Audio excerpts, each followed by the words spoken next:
can you tell us a little bit about, what that wireless BMS can do for people? Because clearly you've convinced GM because they're using it in theirs. So can you tell us a little bit more about that? I know the gist of it, but can you give us a little quick sheep dip into what it is? So I think the idea is really enabling modularity, right? So I guess a wired BMS system, just for everyone's knowledge, you have stacks of batteries that are wired together, and you communicate with these different modules in a control loop. As you can imagine, when you design these packs that go in electric vehicles, it can be a lot of wiring, and you need to physically get in there and make connections. You have to custom design the harness for every vehicle type that you're supporting.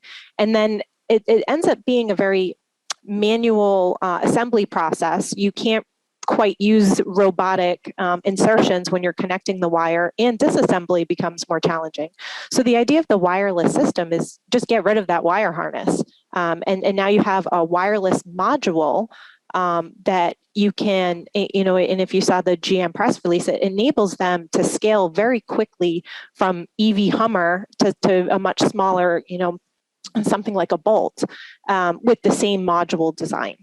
And what's even more interesting is with this wireless technology, as soon as you attach it to the module, you can now start collecting data. So now you have mass amounts of data available to you when you're not in the car. So you can use that in pre-production and build up, models and look for anomaly detection to avoid recalls in the future. You can use it in second life. Or when you're trying to assess, is this battery good enough for a second life application, or does it go straight to recycling? So I think that data availability, that data transparency is a big piece of this. So we're really just trying to streamline things, make it easier, get rid of some of the hurdles that our customers face when they're trying to scale. Sounds so good, but is it a lot more money? Is this a lot more expensive than the traditional route?